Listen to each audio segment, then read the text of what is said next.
And welcome back to 310 to Left, brought to you by your New England Ford dealers and F-Series, America's best-selling truck for 48 years and the official truck of the Boston Red Sox. I am not your host, Tom Karen, but I do aspire to play him one day in his inevitable biopic, perhaps on a Hallmark channel. But for now, while Tom is away on secret assignment that may or may not be related to the fact that we're recording on a Red Sox off day, I'm Alex Speier of the Boston Globe. This week, I'm joined by longtime MLB executive and scout J.P. Ricciardi, who was recently elected to the 2025 WooSox Hall of Fame class for his amazing work both in the game and in promoting baseball in Central Mass in particular. J.P., thanks for joining. Anytime, Alex. How you doing? I am great. It's awesome to see you, and congratulations on the induction into the WooSox Hall of Fame. What does that mean to you as someone who has long been so fiercely proud of baseball in Central Mass?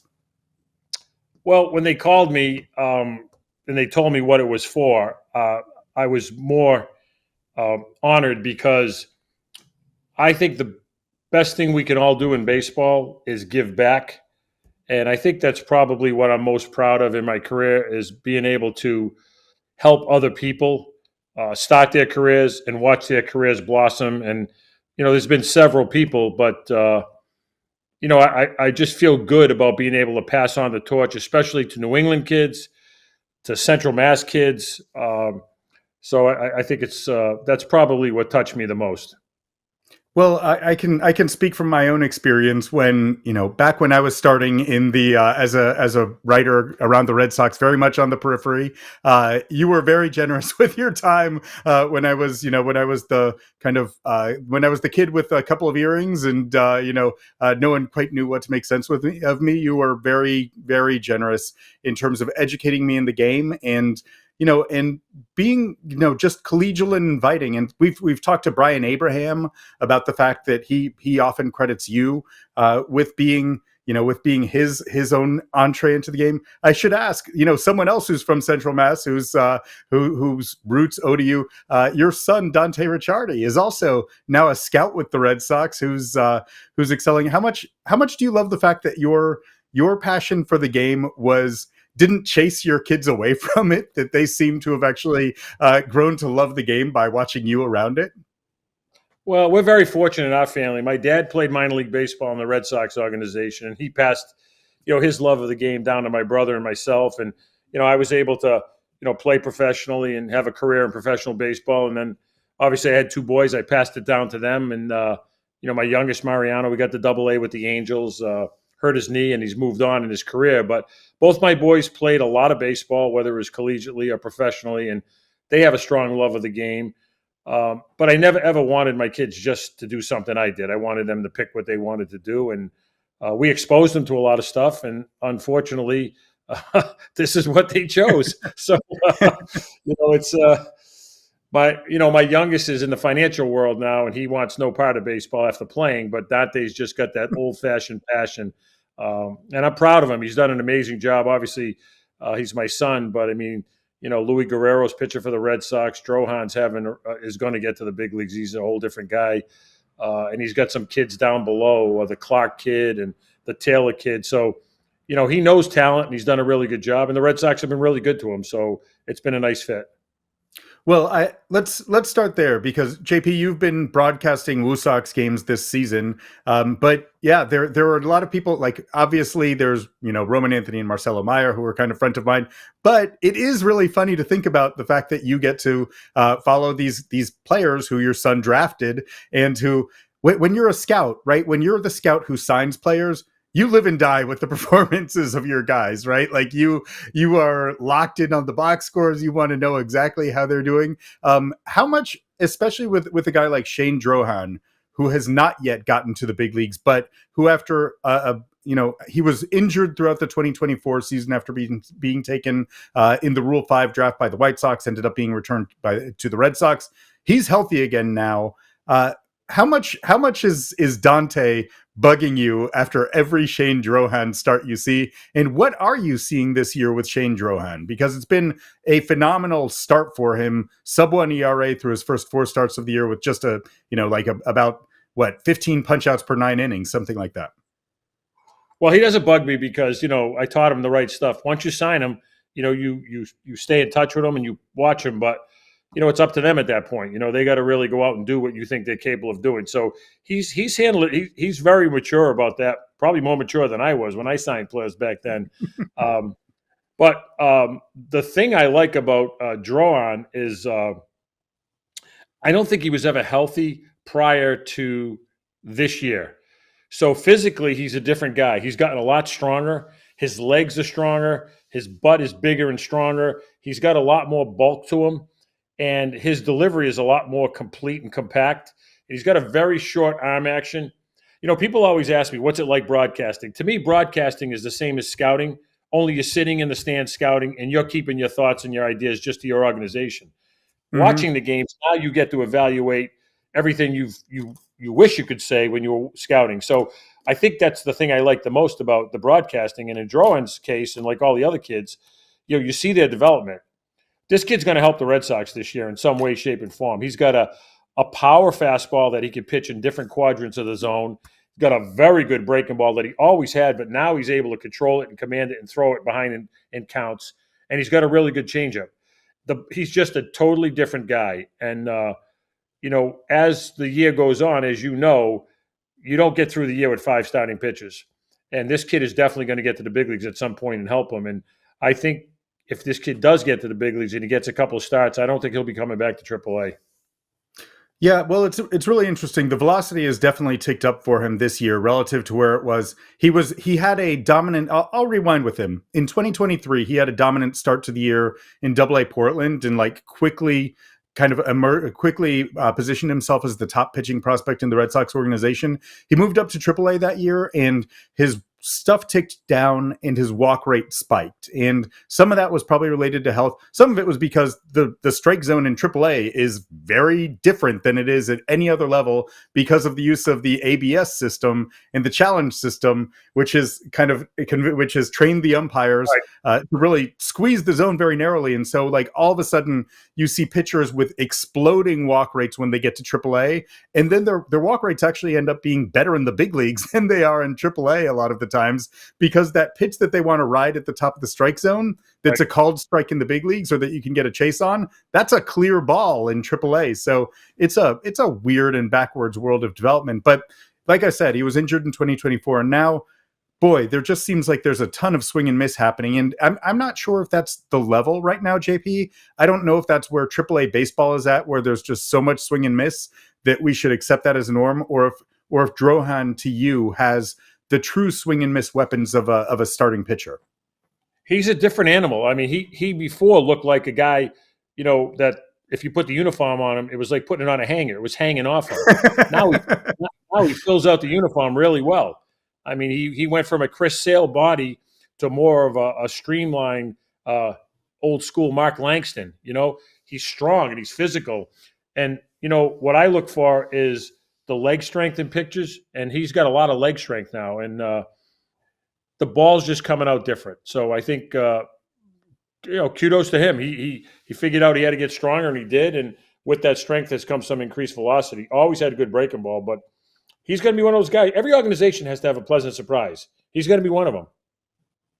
Well, you said something a little bit earlier that I wanted to touch on, which is you talked about how the act of broadcasting WooSox games for you has basically been, just a continuation of being a scout, but being able to have that conversation instead of keeping it internal to your organization with everyone. That I love watching you broadcast the WooSox games. As someone who has long been fascinated by player development and by the scouting world, but who isn't really trained in those, right? I've gotten some kind of training by being able to talk with people like you, people like Brian Abraham, people like your son. I've talked to people in the game. To me, your WooSox broadcasts are not only insightful about the individual player, but they serve as they're a kind of scout and front office school to me. Like if I wanted to work in baseball, I would be watching these. Like I would be totally I would be watching every time you broadcast for that education in the game. It's interesting to me because, you obviously made a choice. You could have kept working in baseball. You could have kept working in front offices. But you made a decision that, I'm good where I'm at. Like I'm ready to do something a little bit different.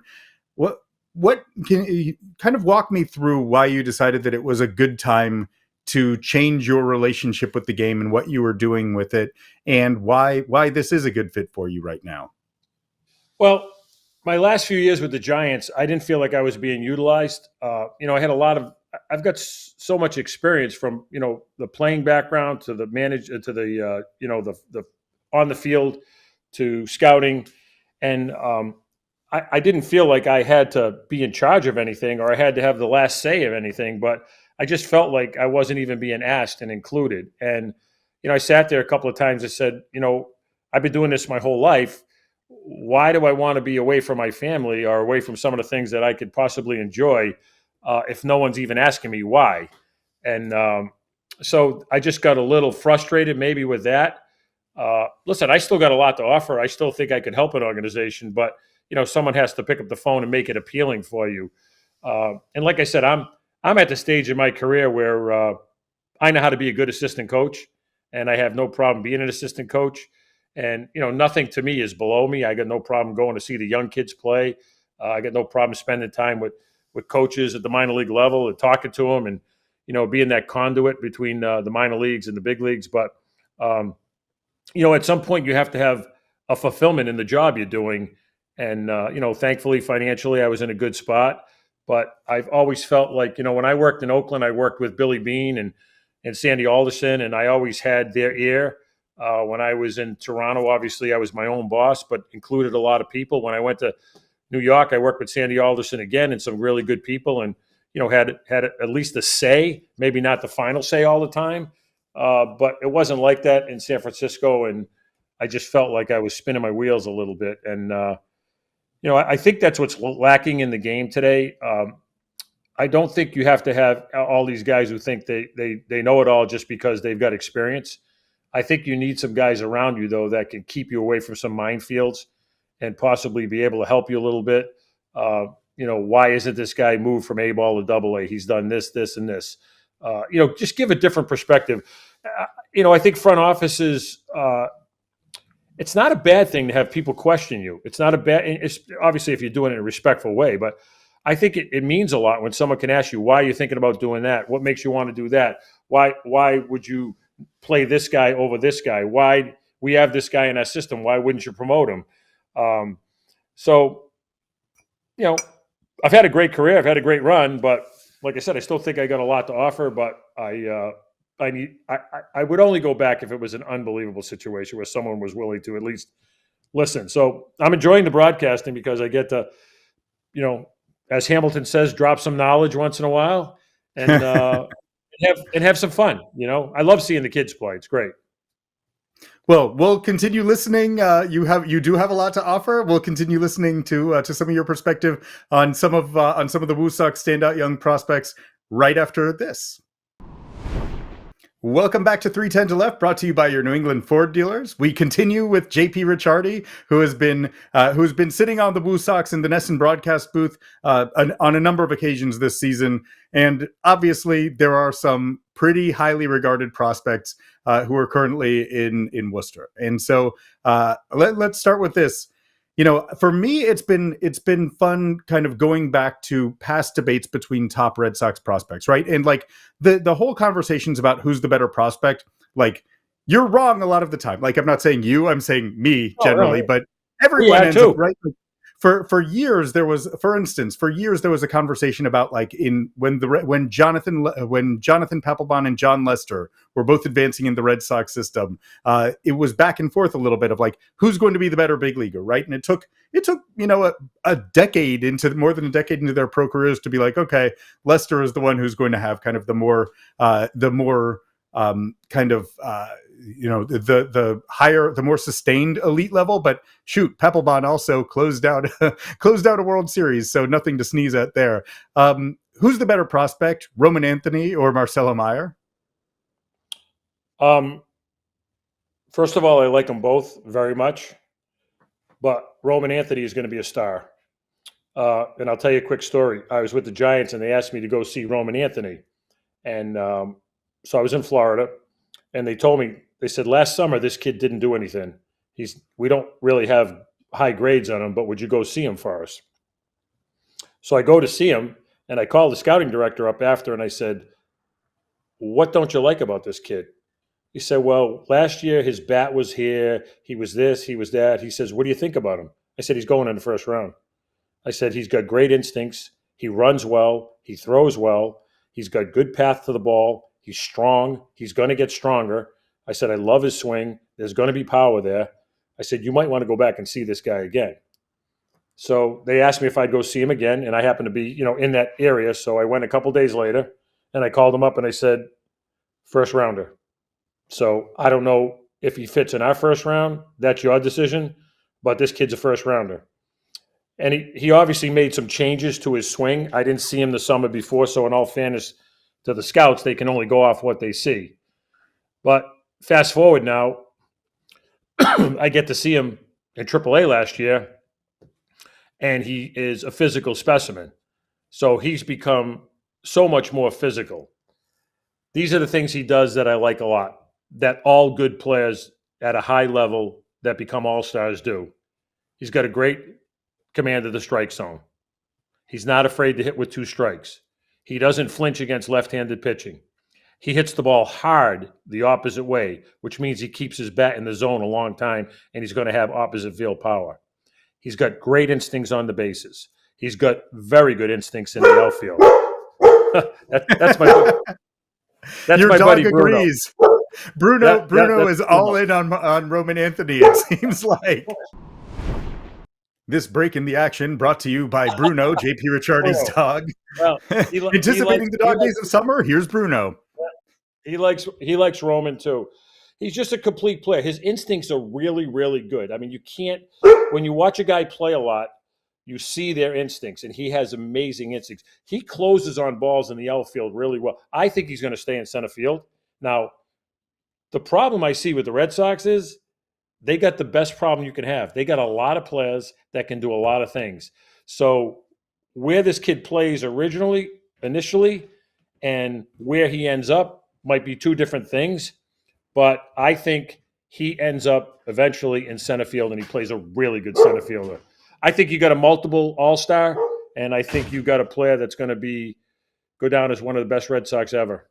I know it's high praise, but you know what? When you see him, you see him.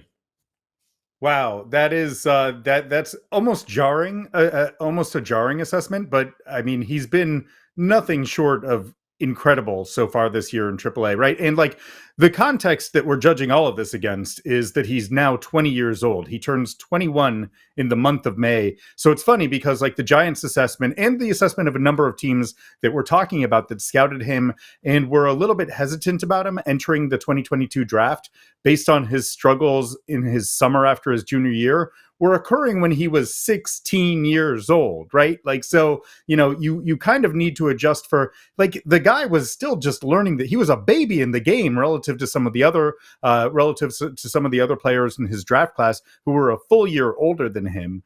And then he's able to make adjustments so that in his senior year, actually the Red Sox area scout at the time, Willie Romay, who was in South Florida, talked with Roman that entering his senior year, coming out of his junior summer, about, hey, have you worked much on trying to hit the ball to the other field?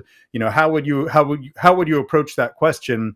And he said that like he had a conversation with Roman Anthony during a cage session at one point, and then later in the summer they got back together, and all of a sudden Roman Anthony was like, well, I've been taking your feedback and just seeing what that would look like. And all of a sudden Roman Anthony was just pounding balls to left center, and Willie Romay was astonished because, to see someone who's able to take that kind of feedback and be able to make a quick adjustment, make a quick adaptation to improve in their career at such a young age, like that's more important than the struggles that you might have seen from the kid when he was 16 years old. So that's the context that all of this stuff that you're seeing is happening against. Well, the other thing, Alex, is I'm talking like 35 years of scouting. I've seen a lot of good players. I've seen Manny Ramirez as a high school kid. I saw David Ortiz, who was, I believe, David Martinez in A-ball when he was playing in Seattle. The list goes on and on and on. I could compare a lot of guys. My Rolodex goes pretty deep. And when you see him, you see him. And this is what I see. And he's probably in a handful of maybe 25 guys over a 35-year scouting career for me that I've seen that needs to be at the top of the list, and I don't think he's going to be disappointing at all. That is just incredible. So, you mentioned the Rolodex. Like, one of the things that is extraordinary, based on the fact that this reference point, a database of thousands of baseball players who you've gotten to see at a number of ages in their development processes. Outfielder who has that kind of power, who has that kind of balance to his game, who comes to mind? Who else are you seeing who's had that kind of skill set? Yeah, I'm a big comparison guy. And I don't have a comparison for him because I think he's a combination of a lot of guys. I think it's a little bit of a Chuck Finley type body, but I think he's going to be a much better offensive player than Chuck Finley was. And Chuck Finley was Steve Finley. I'm sorry, Steve Finley, the outfielder. But Steve Finley was a good player. I think this kid's going to be a better player. I think he's got a little bit of Paul O'Neill in him from an offensive standpoint. That type of hitter who can use the whole field, but I think he's going to have more power than Paul O'Neill. He runs well. It's not Ichiro speed, but it's first to third speed that can get there real quick. It's deceiving speed. And I think the thing that separates him from me is his instincts. He's just a baseball player that's very good with good instincts. And his offensive skills are going to – look at the offense is what separates you in the game. No one gets paid in that game unless they hit. This kid's going to hit, and he's going to command the strike zone. And he's going to be able to play defense and run. Pretty good combination. That's not bad. That's not bad. That's a pretty good number of check boxes. He may not do it right away. He might not. Sure. He's going to have – they all have bumps in the road, but I think Marcelo and Roman and even the second baseman – Campbell. Those guys remind me of, and I'm going to really date myself here, but this is New England and this is Boston, so everybody's going to know who I'm talking about. But this reminds me of Burleson, Lynn, and Rice when they came up in the mid to late 70s. And then you had Evans and you had Fisk with that group, but this reminds me of that wave of players coming through. Which is incredible, right? And that was obviously the group that anchored a run to a World Series in 1975, a 99 win team in 1978 that, in an expanded playoff format would have been cruising right into the postseason instead of suffering one of the most hard it is. Yeah, and it shows you how hard it is to do. That was 50 years ago. Yeah. So, I mean, it's hard to get – listen, most prospects never become what you think they're going to be. So they're very fortunate to be in a very good situation right now. Yeah, no doubt. What is the biggest limitation right now? What is the biggest area of developmental need for Roman Anthony right now? Is it breaking balls? Is it changeups? Anything that you see? No, he's ready. He just needs to, I can't speak for the front office, but I'm sure there's service time involved here, and they do have a bunch of players at the big league level now that someone's gonna have to move. Something's gonna have to go to get this kid to play, because you don't want him to play in the big leagues. You don't want him to come to the big leagues and not play. So, maybe over the next few weeks, a couple of things work themselves out, whether it's an injury, which I never want to see anybody get hurt. But whatever it is, something will work itself out where he gets to the big league, because you want him to come to the big leagues and have that path to just play every day. So, It's only a matter of time. He's, when you go to the supermarket and they got the rotisserie chickens and some need a little more than others, he's done. That is an amazing first time ever analogy for me. So I guess I would ask you to put on your baseball executive hat, though. Like, if you are they obviously have an outfield combination right now of Shane Drohan, Cedar Rafaela, and Wilyer Abreu. Do you trade? Are you open to trading any of those guys in theory in order to open up a pathway for Roman Anthony, or do you just kind of give the situation another couple of months maybe to work itself out, quote unquote, and to make sure that you're not putting yourself in a vulnerable position with regards to injuries? Well, my executive hat tells me that I'm sitting on a pile of good players. Yeah. So something really good has got to make me have to move. I mean, Duran's a really good player. Rafaela can play the heck out of center field. I don't think he's the offensive player that these guys are going to be. And the kid Abreu is a great player. I love that kid. I think he's fit for right field at Fenway Park. It's big power. So they're sitting in a really enviable position. And I think at some point you got to let time work its way out. But it will. Something will happen. Someone will see that gluttony of players and maybe present them with something that makes a good deal for them. But they're sitting in the catbird seat. It's a good place to be. You're not there too many times, so take advantage of it. And then they continue to be in the catbird seat when it comes to infielders, right? Particularly given that Trevor Story seems to be bouncing back. It's been up and down, which is him, right? Like that's the player that he is. There's going to be, he and Cedar Rafaela both are players who have enough swing and miss in their games where there are going to be some pretty interesting troughs that are where they really struggle, but then they're also going to have those highs where they're really impactful two-way players. You have Christian Campbell getting his feet wet in the big leagues at second base, and obviously he's doing that at a very high level offensively. There's still some kinks to work out defensively. Alex Bregman, really good two-way player at third base. Where does that leave Marcelo Mayer, and what are you seeing with Marcelo Mayer thus far in the WooSox 2025 season? Well, once again, he's going to be a big leaguer, and the avenue for how he gets there might not be a straight path. Bregman, I think he can opt out after this year. I wouldn't anticipate that he would, but you've got Bregman, you've got Story, so you've got a little bit of a logjam. But eventually, this kid is going to nudge himself up there, where someone's going to have to make a decision. He's a very good player. What I like about him is he's got excellent loft in his swing. He's going to hit a lot of home runs. 30 home runs plus is not out of the picture with this kid. If you watch his swing, especially middle in, he gets excellent path to the ball, and his extension after is really, really good. So he's got a lot of loft in his swing. There's going to be some strikeouts because of that loft. I think what he needs to work on is to hit the ball the other way a little better. And he's starting to do that. I've seen some at-bats now when he's really locked in. He shoots the ball over the shortstop's head, or he stays hard in the middle of the field. And when he's doing that, then he just reacts and he pulls the ball. I think when he's looking pull, he struggles to go the other way. But that's just part of being a young player. That's going to come for him. I'd like to see him get a little bit more, I would say, experience against left-handed pitching. And he's getting that at AAA level, because AAA, you're still facing a lot of guys with big league service time.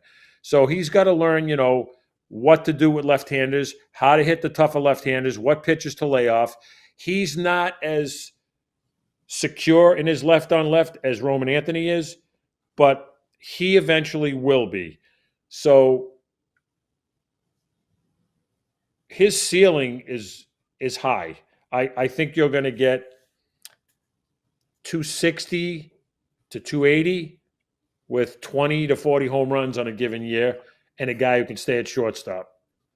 And he can play second if you need him to play second. He's got good feet. He's got enough arm. And if you have to play him at third base, he can play third base. So it's a nice problem to have. He's a little bit behind Anthony, but not a lot.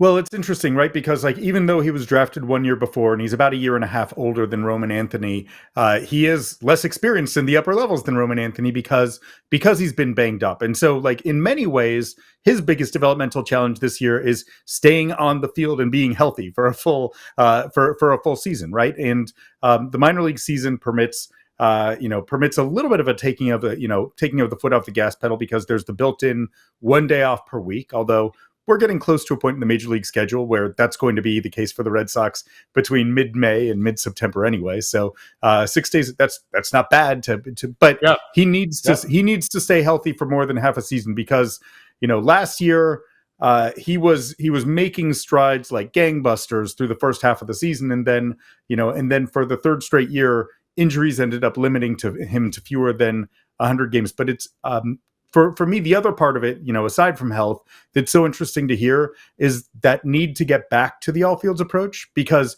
when he was drafted and even early in his professional career, he had that ability to generate loft down the left field line is like a central part of his game. Like there was like a looseness and adjustability to his swing that was that made him seem like just the natural hit tool was fantastic. And it was going to come with some natural, like, extra base power. Now it seems like there's more of a, there is probably more pull now than, and there's more hard pull now, which is great, right? Like the home run projection has gone up and maybe the batting average has ticked back. But yeah, it feels like those two guys, especially Mayer and Anthony, in their time in the upper levels have been figuring out how to adjust the dials between being power hitters and being all fields hitters. And Anthony has really taken a step forward this year. It feels like, at least to me from afar, in terms of that ability to generate power to the opposite field again, where Marcelo Mayer is still kind of working to reestablish that all fields power from a position of being able to really you said 20 to 40 home run power for a shortstop. That would be huge. That's huge offensive performance, but still working his way to really tap into the full extent of it. And the other thing you have to keep in mind today, the game is different. Low A in baseball today is a bad league. It's a bad level. Really, where high school kids that aren't that far advanced, look at Mayer was a first rounder. Anthony was a second rounder. So they're a little bit more advanced than most high school kids in the sense of how they were taken. But, low A is a league for a lot of slower developing players. High A is better, but it's not even what it was at one time. So what's happening, this is just my opinion, Double A baseball and Triple A baseball have become more of what players are going to see in the sense of a better challenge. And, these guys have spent a little bit more time in Double A and Triple A. So the lower A levels, it's kind of like an introduction to baseball. But now they're playing a little bit more catch-up, especially Marcelo, because he got hurt last year. And I saw him in Double A 2 years ago, and he still wasn't right at that point. He had just got moved up, and he was a little overmatched. But he's going to be fine. He's going to be a good player. Is he for you a plug-and-play option for the Red Sox in the big leagues right now? Like if, again, you're not rooting for injuries, but if there were an injury that opened up a spot in the infield, is Mayer big league ready now? Or do you think that he could use more refinement in AAA before, would you go another direction? Well, he could go up there and play, but I think you're running the risk that he may fail a little bit before he settles in.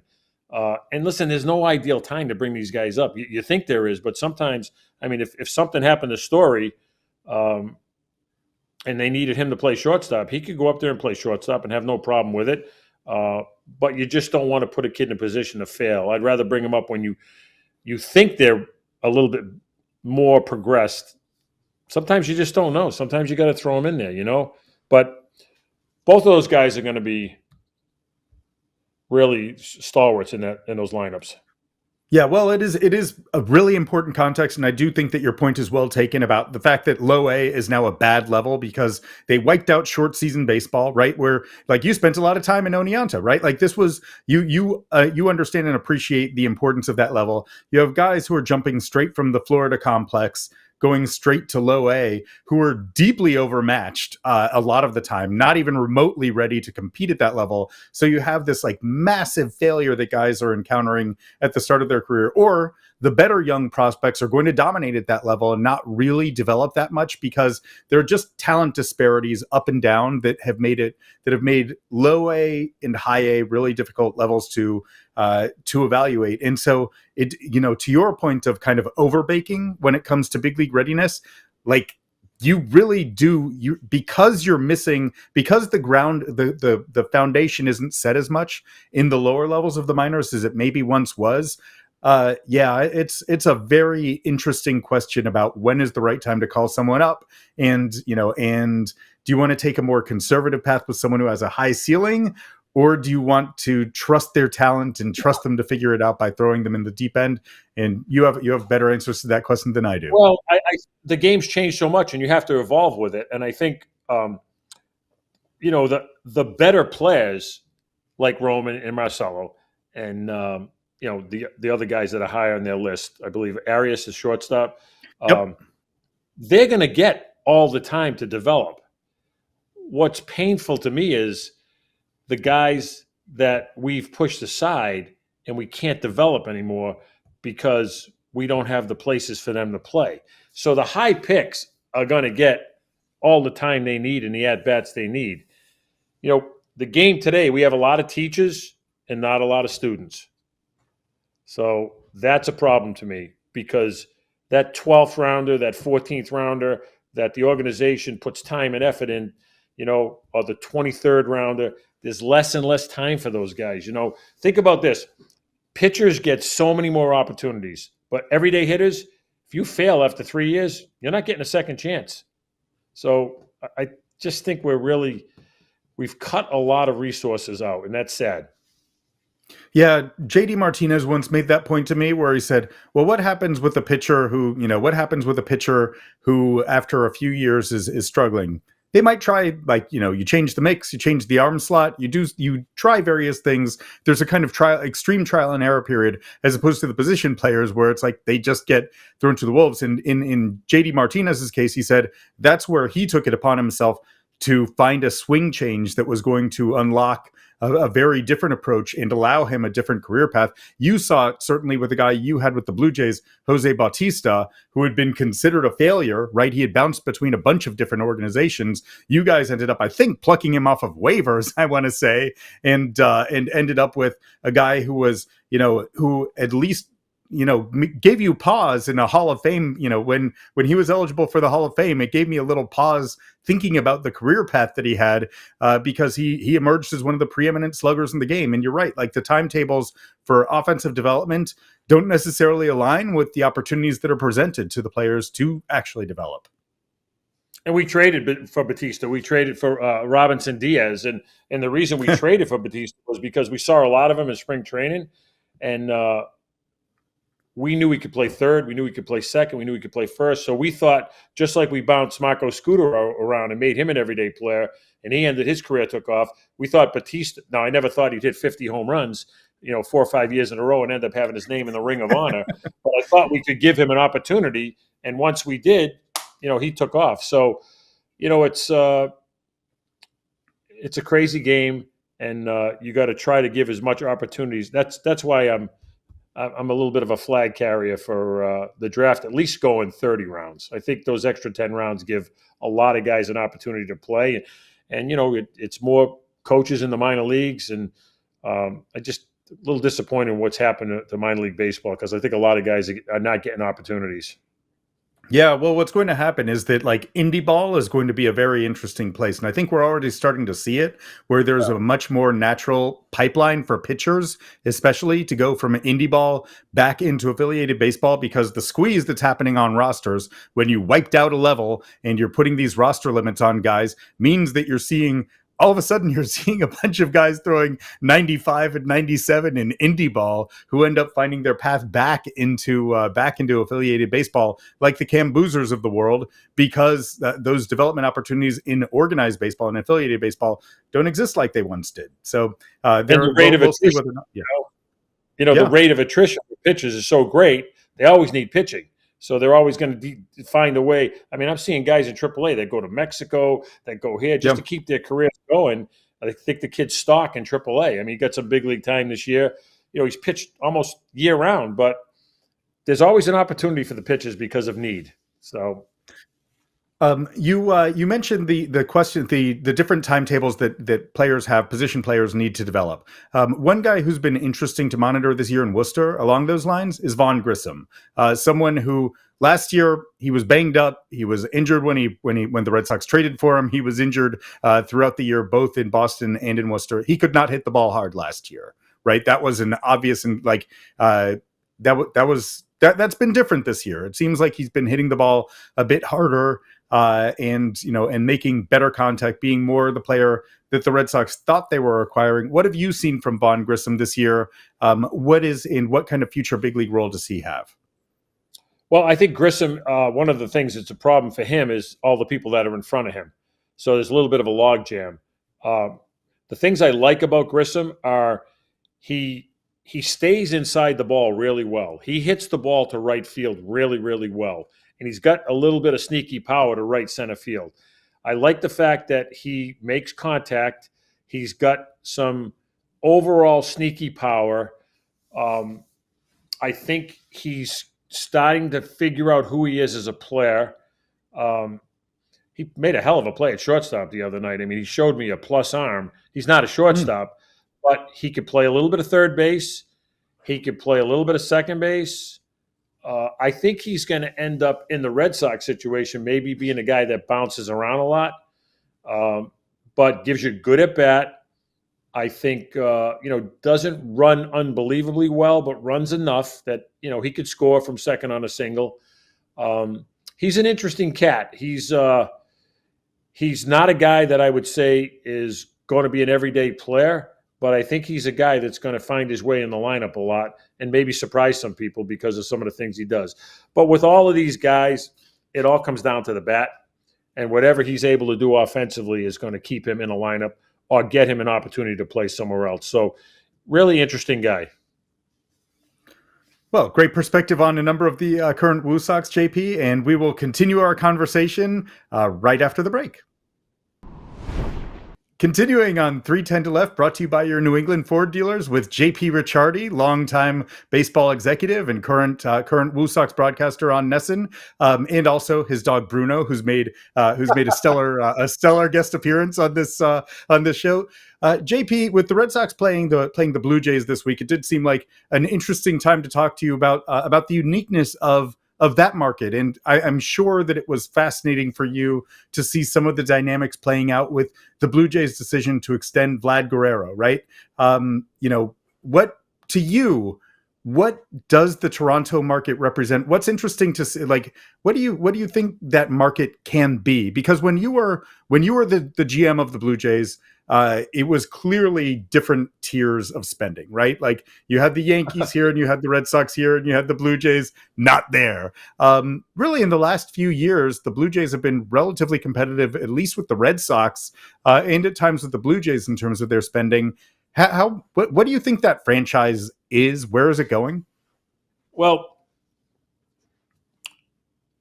the one thing I would say about the Blue Jays that I think they missed the boat on was when they bought the team, I don't think they knew what they had or what they wanted to do, because obviously they have the resources to be in the top 5 in payroll, which is what they are now. They had one of the wealthiest owners in baseball.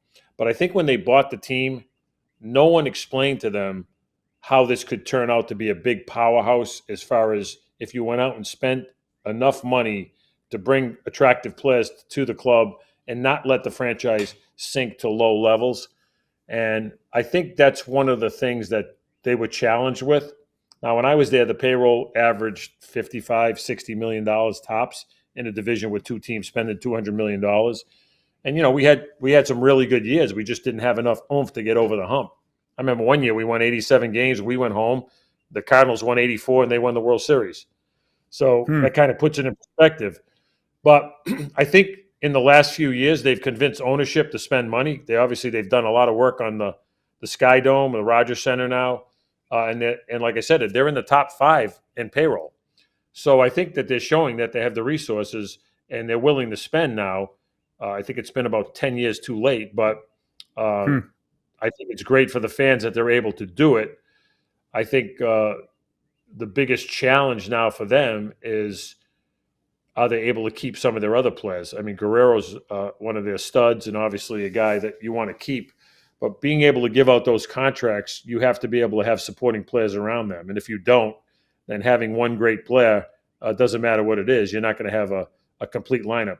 And, the division is always going to be good. The Yankees aren't going away. The Red Sox aren't going away. Tampa's always the little engine that could. Now Toronto is out there spending money. So I think it's always been a viable franchise. Now that they're spending money, they're a little bit more. But something's off with the Blue Jays for me personally. I like John Snyder. We drafted him. But there just seems to be a disconnect with those guys. They got a lot of talent, and they can't seem to get over the hump. And I don't know what it is, but when I look at them, their talent doesn't equal the results. So It's a great city, a lot going for the city. They've got good. Listen, there's only one team in baseball that represents a nation. It's the Blue Jays. Mm-hmm. So they should be able to draw, right? It's Canada's team. Uh, so I don't know. I look at them and I'm a little perplexed sometimes. I think they should be better than they are. When you got Yeah, resources, when you got resources and you're not good, then you got to look yourself in the mirror. When you don't have resources and you're not good, you could sit there and look in the mirror, but you can't go to a gunfight with a knife. And I think that's what happens with a lot of these teams. Tampa and Cleveland, they overachieve and they do well, but they don't win anything in the end because we were the same way in Oakland. We could get to the playoffs, but we couldn't get over the hump because we couldn't afford the studs to get us over the hump. So they've got the money now, and they're not getting over the hump. That would be concerning for me. Yeah, it is fascinating, right? Because like the Blue Jays, honestly, for a period of a handful of years, were adding some kind of a high profile player on an almost annual basis, right? When you start with, it kind of started with Ryu, and then it ended up, and then you're adding Springer on top of that, and then you're adding Bassett on top of that, and you're adding Barrios, and there was a lot of high level talent that they brought into their organization over a number of years, and it did feel at least like they were pushing, right? Like, where they weren't defining success by getting into the playoffs necessarily. Like they were aiming for something higher by building out that rotation once they had that young position core of Guerrero and Bichette, and and it looked for a little while. Biggio was discussed with them before. It was like, there might be a talent gap there between him and the other two guys. But yeah, and it just feels like they were potentially facing a scenario if Guerrero ended up leaving after this year, where they would feel so empty-handed from what seemed like such a promising generation of talent. I think they were forced. Yeah, and not to cut you off, but if you look at the Red Sox, right, you've got several key players, all the young kids we mentioned. You got something to build around. You could add to that. That's attracting the free agents. Guys say, "Oh, they got this guy, this guy, this guy."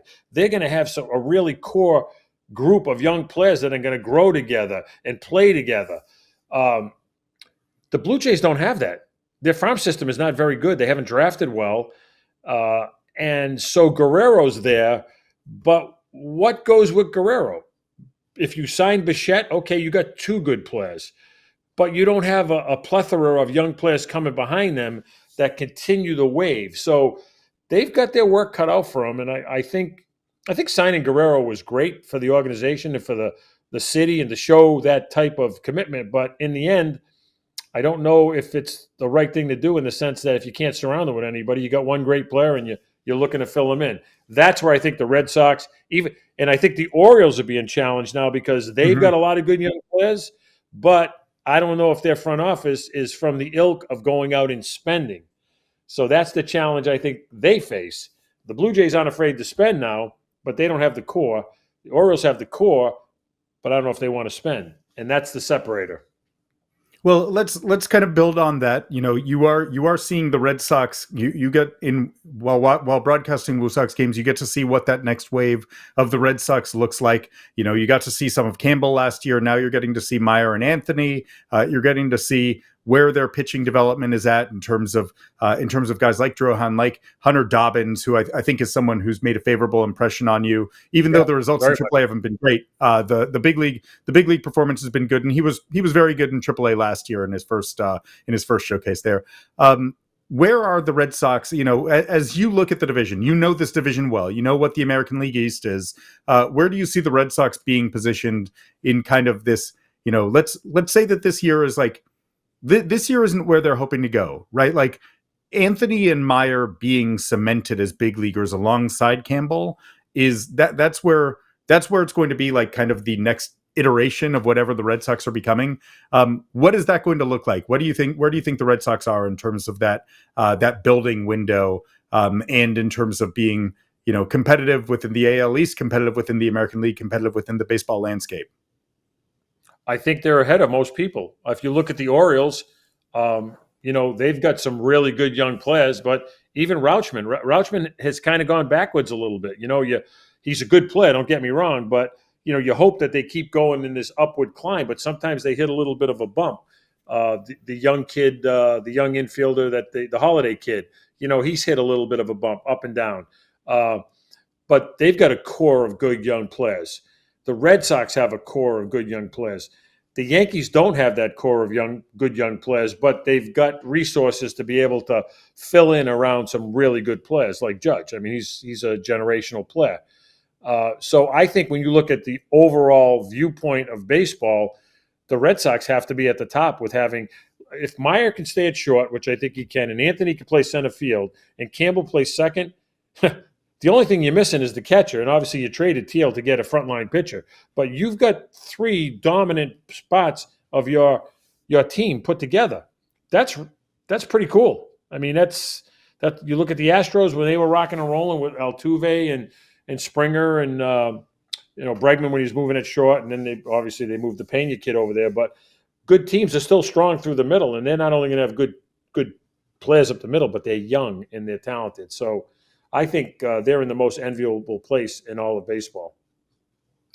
Well, that's pretty far-reaching praise from someone who knows of what he speaks with decades of experience in the game. But JP Ricciardi, it has been fantastic to have you on the podcast to be able to get your perspective. And I will again bang the drum. If anyone wants to have a better understanding of the scouting landscape, of what it is to think like an executive, to see the world through the prism of someone who does have incredible experience in the game, I think that your broadcasts have been I find them just, I learn something every time I watch. And so I watch probably an unhealthy amount. And yet I want to watch more. So JP, it's been great to catch up. It is always fantastic to talk to WooSox Hall of Famer JP Ricciardi. Thanks so much for joining. Thank you, Alex. You're the best. And we will welcome Bruno on anytime he wants to come on the show. Look forward to the next time, and we'll see you soon.